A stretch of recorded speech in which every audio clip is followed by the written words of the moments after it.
new archetype, but was interesting as his new take on it. He is playing 4 Satyr Fire Dancer in the main deck. Yeah, and I was talking to him this morning, and he really, really likes this card. He said he wasn't sure about it at first, but when he started playing it, he realized how good it is, really in combination with a card like Searing Blood, where you can basically 2-for-1 your opponent at times. So. Well, we are going to see this in action, and he's up against the boogeyman of the format. That's last week's champion deck, Mono Black Devotion. Turn 1 Temple is met by Thoughtseize from Cedric, and we'll get to see the keep that Brad has kept here. So, Brad has the, yep, it looks like that is a young Pyromancer that is going to get taken. So, another card that actually works really well in this deck. Yeah, the rest of his hand, he has a second land, a Magma Jet, a Lightning Strike, and then it looks like a couple other, I believe he does have a copy of our Satyr Fire Dancer in his hand. It might be a Chandra's Phoenix as well. I'm not, can't tell if it's a Searing Blood or a Chandra's. Yeah, a lot of those red cards are very similar right now. He has Chandra's Phoenix and I believe Searing Blood. So not the Fire Dancer yet. So Cedric's playing, again, like you said, the Mono Black Devotion deck, the boogeyman of the format. Hasn't made too many changes. He does have 3 copies of Bile Blight, which is one of those Newborn of the Gods cards that we thought was going to have an impact because it can deal with Night Veil Spectre and more importantly, could deal with Pack Rat pretty efficiently. So he's basically playing Owen Turtenwald's Mono Black list, but he cut one of the Devour Flesh and the 2 Phyrexian Cures from the main for 3 copies of Bile Blight. All right, so turn 2, Cedric's going to fire off another Thoughtseize. In response, Brad's going to Magma Jet. Looks like he's digging for a 3rd land here. He wants that Scry 2. Firing off all these Thoughtseizes against a deck which his plan is to go to the Dome is can be a little risky, I would think, for the black player. Yeah, not much Cedric can do, though. I think he really kind of wants to try to get rid of some of the extra burn. I mean, effectively, he's going to trade. He's going to lose 2 life either way, either to a Magma Jet, but he could potentially take the Lightning Strike and save himself a life down the road. So not the best start for Cedric, but again, a Desecration Demon can make short order of a red-white burn deck, as we've seen in the past. And Magma Jet was very powerful there. It kept that 3rd land on top of Brad's deck, and he'll see crashing in with one of his 2 Chandra's Phoenixes, and he has Cedric down to 12. Yeah, that was a big draw for Brad last turn because he drew another Chandra's Phoenix. So Cedric's going to be on the backpedaling right here. Yeah, so we see the top, Brad drawing Skullcrack now. He's going to be able to he tries to hit Cedric down to 12. It's not going to work. Chandra's Phoenix will get binned by Devour Flesh. As we know, there's another Chandra's Phoenix. What is interesting there is Brad post-combat the second Chandra's Phoenix to play around Bile Blight. Yeah, so Brad kind of aware that that's probably a card that he has to contend with now. So didn't want to fall right into that, and very wise play there for Brad. Now he can just sort of play a little longer game. He's going to scry now and then try to burn Cedric to get one of those Phoenixes back. Now we see Temple of Silence out of Brad here. Now there are no, so the black, tell me, what's the black for right now? I don't think he really, I know he has Toil Trouble in his sideboard, but really I think it's mostly an additional scry land. Don't think he has a lot of copies of Temple of Silence. Maybe just, it looks like he just has 2 in his main deck. So, again, it still allows him to cast the War Leader's Helix and the Boros Charms in his decks. It allows him to potentially cast the Toil Trouble out of the board. But mainly, it allows him to just scry a little more. Yeah, so we see there, Cedric pointed another move was about the second Phoenix. He went for a Grey Merchant of Asphodel, but things were met not how he would like. In response to the life gain trigger, Brad Skullcracks and buys back both of his Chandra's Phoenixes. Yeah, and that's huge. And that's one of the reasons that Brad really talked about how much he liked Satyr Fire Dancer, because it allowed him to play cards like Skullcrack main, but still get value out of them because of the Fire Dancer. Yeah, so now he has Cedric down to 7. Cedric will put Brad to 20 off a swing, but he has a long way to go. Passes back the turn. You see Brad's remaining hand, plays a second Phoenix, puts Cedric down to 3. He's drawn a shock for the turn. And he has at least 3 points of burn. He's got at least 3 points of burn in his hand. Yeah. So for me, Chandra's Phoenix is one of those cards that I rarely see it getting bought back in decks, but I'm very impressed at how easy it looks like Brad's deck can utilize that ability on the card. Yeah, Cedric really just wasn't able to put any pressure on Brad. So Brad was able to basically just cultivate his board exactly how he wanted to and start buying back those Chandra's Phoenixes and was able to do the final points of damage with them. Yeah, he swung through and shocked for the final 1 point of damage, and Brad Nelson will be up a game now on Cedric Simon. So, again, a pretty rough start for Cedric. I mean, having to Thoughtseize twice, and he wasn't able to get that Desecration Demon out early. I mean, Desecration Demon is basically the main way you're going to be able to beat Brad's deck. Brad really doesn't have an efficient answer to that card. He doesn't have the Chain to the Rocks main like a lot of these red-white decks have in the past. He has a lot of burn, but again, if Cedric's able to get, you know, a Nightville Spectre into play, followed up by the Desecration Demon, Brad's going to have to use his burn spells on those creatures. And if he doesn't have Fire Dancer in play, he's not going to get value out of doming him. So yeah. So you actually mentioned a bit there's no Chain to the Rocks main in Brad's deck. You know, he doesn't feel like he's main decking a lot more burn. We see 4 Boros Charms main, 3 Skullcracks main. It does, as you said, put him weaker to things like Desecration Demon. So moving to games like Game 2, does Brad have to board in cards like the Chain to the Rocks that you were talking about? Yeah, I think he has to, just because Brad knows Desecration Demon is just so tough for a deck like this to deal with. You can't afford to just throw 2 cards at one creature, especially when you don't really have a lot of creatures to attack with. Like, he has 4 Satyr Fire Dancers, which are pretty fragile. He's got 4 Phoenixes, which are good, but again, you don't get to buy them back that often if your opponent is putting any kind of pressure on you. And Pyromancer, you know, while it's good, it still can be answered by a lot of removal spells out of Cedric's deck. So I think he needs to bring in Chain to the Rocks to sort of make sure that he doesn't just lose the 3 hits from a Demon and a Gray Merchant. Yeah, now there is a 2-of in Brad's deck that he was talking about in his article today. This is in his sideboard before we get over to the mono black that I just wanted to touch upon. He has 2 Oracle of Bones in his deck right now. That's actually a card out of the new set, which she was saying is a good weapon against control. Obviously intended for blue-white control, but black is also kind of a control deck. Yeah, I actually kind of like that card as well, just because, you know, it's if your opponent does pay the tribute, then you get a 5/3 haster.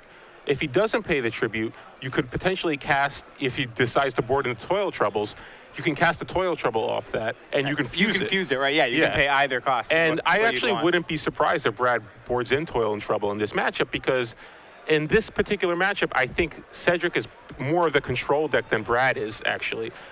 It depends. Maybe Brad has a different plan on the play than he does on the board.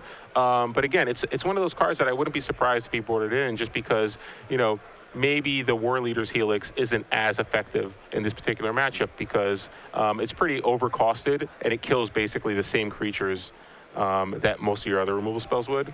And so when you say Cedric is the control deck, that kind of to me means that he, you know, he has to be the one counter punching right here. Yeah, I think he's gonna. He doesn't know exactly the kind of deck that Brad's playing either. He saw a lot of burn, but he could be afraid of cards like Rakdos Cackler or Fire Drinker Satyr. He doesn't really know what type of mono red burn deck he's playing against, so he's going to have to bring in cards like Doomblade and Ultimate Price. And I also think the Duresses are probably going to come in as well that are in his sideboard. So he has 3 copies of Duress, 2 Ultimate Price, 2 Doomblade that I expect to come in. He also has 2 copies of Drown in Sorrow. Now, Drown in Sorrow is a card that I think he's going to have to bring in just because he's not sure how aggressive of a creature base Brad has. Certainly if Brad's on the Cackler Ash Zealot plan, Drown in Sorrow seems excellent in the matchup. Yeah, and the good thing for Brad, though, is Brad doesn't really have, the way that Brad's deck is configured, he doesn't really overextend himself to a card like Drown in Sorrow. But again, I think Cedric kind of has to bring it in just to sort of hedge his bet. So what I'd be interested in Cedric's deck is almost not so much what he brings into it, what he takes out. There's certain cards, you know, Thoughtseize obviously I think is not great here. But what about cards like Underworld Connections? Can Cedric actually be affording to pay life for additional spells in this matchup? No, I think the Thoughtseize kind of has to come out, and I think he's okay with that if it's basically a swap Thoughtseize for Duress, because Duress is obviously pretty effective based on the opening hand that he saw of Brad's. I agree, though. Underworld Connection just seems too difficult of a card to have in your main deck. You can't afford to waste a turn casting it, let alone starting to ping yourself. Especially when Brad has cards like Skullcrack, so you're not even sure if you can recoup your life loss. All right, we are almost underway for Game 2. Cedric is on a mulligan to 6 at the moment. It looks like Brad will be on 7. Just like to touch in with our Player of the Year race right now. So as you see, Brad Nelson does still have a 3 next to his name. Remember, we have about a month and a half until the Charlotte Invitational. Whichever players at the top of the standings at that will get our first invite to the Players Championship. That spot is currently owned by William Jensen. He has been the #1 for quite a while since we introduced the standings, but close on his heels are Brad Nelson and Brian Braunduin. Brad actually made a huge dent into Brian's lead on him last weekend with a top 4 finish in the Standard. Almost had a chance to pass Brian in Legacy, was not able to, but as he said today, definitely plans to leave here with at least second place. Yeah, and BBD, Brad Nelson, Chris Van Meter, all 3 of them are in attendance today, whereas Huey is not. So all 3 have the chance to kind of pass Huey in the standings and take that #1 spot. All right. So one thing people have talked about with Mono Black Devotion, the clear additions for the deck are Bile Blight and Drown in Sorrow. Any other new cards are we seeing any other new cards out of Cedric's deck from Born of the Gods? No, again, it's almost identical to Owen's list. He doesn't have the Freak's Cure anymore. He still has those Lifebane zombies in his sideboard, 3 copies of Duress, 2 copies of Erebos, God of the Dead. He now has 2 copies of Drown in Sorrow, which kind of replaced the Freak's Cure that were in the sideboard in the past. He actually only has 1 Dark Betrayal. So whereas we saw players like Matt Sperling at Grand Prix Vancouver, he was playing 4 copies of Dark Betrayal because of the mirror match. Cedric obviously not as concerned and only playing 1. All right, so we see a turn 1 Temple from Cedric, and from Brad is a turn 1 Fire Drinker Satyr. That's actually a 4 of in his sideboard that he's boarded in for this matchup. Yeah, and this kind of makes sense because Brad, maybe he wants to just be a lot more aggressive. Obviously, Mono Black Devotion had difficulty with these hyper-aggressive red decks in the past, so it makes sense for Brad to kind of go in this direction now. But this is, again, why Cedric needs those Drown in Sorrows after board. Right, so the turn 1 Fire Drinker Satyr had its flesh devoured, and Brad went up to 21 life, but it was replaced by a young Pyromancer, but he too will pay the ultimate price, and on turn 3, Brad has yet to stick a creature to the board. So it looks like he has a Mutavault in play, and I think he has another Fire Drinker Satyr in play, so he could play a land, drop a Satyr, and then attack for 2 with the Mutavault. Now, it almost seems like Brad's been next leveled here. We talked about how Cedric, that ultimate price we know is out of the sideboard of Cedric. Cedric's boarded in cards like Doomblade, like ultimate price. Brad, in return, boarded in Satyr, Fire Drinker Satyrs. It seems like he's kind of playing into this removal almost.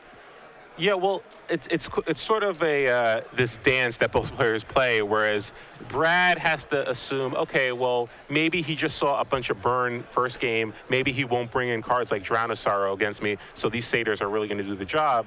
And Cedric, it doesn't really matter what he saw game 1. He has to assume that there could be Cacklers and stuff that he has to deal with after board, so he has to bring in Drown in Sorrow. Well, the Mutavault last turn turned into a 2/2 and hit Cedric to 18.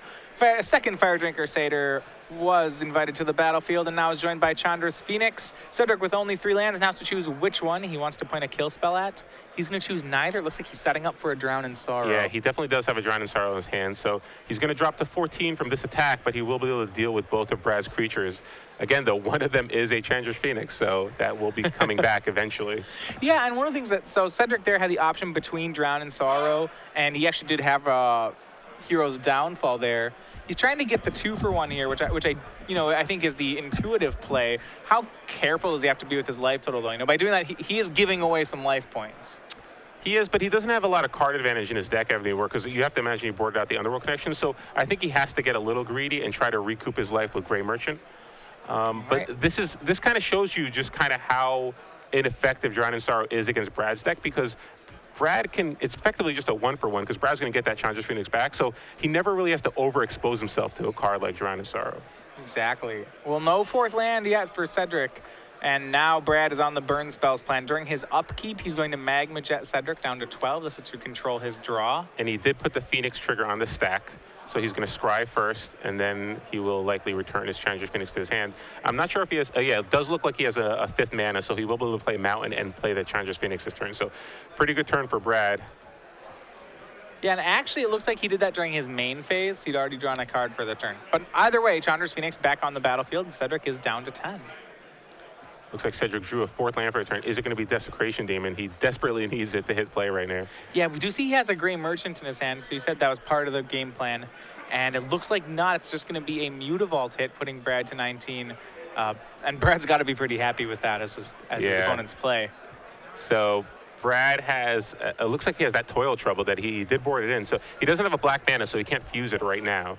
Right, but that said, just the red half, the sudden impact half, is good for 3, 4, I think at least 4 points of damage right now. Especially, Cedric was, the fact that Cedric was land screwed really going to help out. All right, and we're going to see that. So that's just trouble on Toil and Trouble. So I like doing this before combat because obviously if Cedric has a removal spell, he's going to want to use it right now to reduce his damage by 1. So then Brad knows whether or not he should just attack with the Mutavault as well. Well, if Brad has a land here, actually, then he gets to rebuy Chandra's Phoenix and cast it and attack with it, right? That's right. So there's this little dance of whether or not Cedric could even play the kill spell. He could in theory be dealing himself more damage by playing it. And it looks like he does have a Bile and Blight. All right, so he will take damage, go to 6, and you are right. It is Bile Blight taking care of Chandra's Phoenix. But as we know, another Magma Jet hiding in Brad's hand. To me, this game is setting a record for most Chandra's Phoenix's return. Yeah. My criticism of the card has been, well, yeah, but it never actually comes back. But I am corrected in this game. It's doing some serious work in this game. And again, it's really great when your opponent just can't put any pressure on you, which is exactly what's happened. It's just like in the first game, Cedric just can't do anything, and Brad's just having his way with him. He's also got a Skullcrack in his hand, too, to stop the any Gray Merchant shenanigans. So. All right, well, he Magma Jetted back the Phoenix with Cedric at 4, and this is one of those, a dangerous spot for Cedric. Brad, rather than playing Phoenix, just passed the turn there. Yeah, so you know things are not looking good for you, and there you go, in response. Yeah. Cedric tries a Gray Merchant. In response, Brad burns him all the way to 0, and that'll be 2-0. The round goes to Brad Nelson. Yeah, so, great draws there by Brad. Cedric's deck wasn't really able to get anything going. He wasn't able to get a Pack Rat going, wasn't able to get Desecration Demon in play early enough for it to be relevant. So Brad's deck looked really impressive there. But again, he didn't even draw the Satyr Fire Dancer, which is the card that he actually built his deck around. So be interesting to see whether Brad's deck can actually continue its dominant performance. He said that he thought he was really good against creature-based strategies, not so good against control-based strategies. And which one would you count Mono Black as in that camp? A deck that's about 16 creatures, 18 spells, and some lands. In this particular matchup, I think it's more of the controlling deck, but it doesn't have a card like Sphinx's Revelation. Okay. So it doesn't have Sphinx's Revelation. It doesn't have Last Breath. Last Breath is huge, and that's the card that Brad was probably most afraid of to play against because not only does it efficiently answer Young Pyromancer and Fire Dancer, but also deals with Chandra's Phoenix forever. You'll never be able to buy it back. So obviously a deck like Blue-White Control is something that Brad's going to be hoping to dodge for the remainder of the tournament. Yeah, well, one of the things that return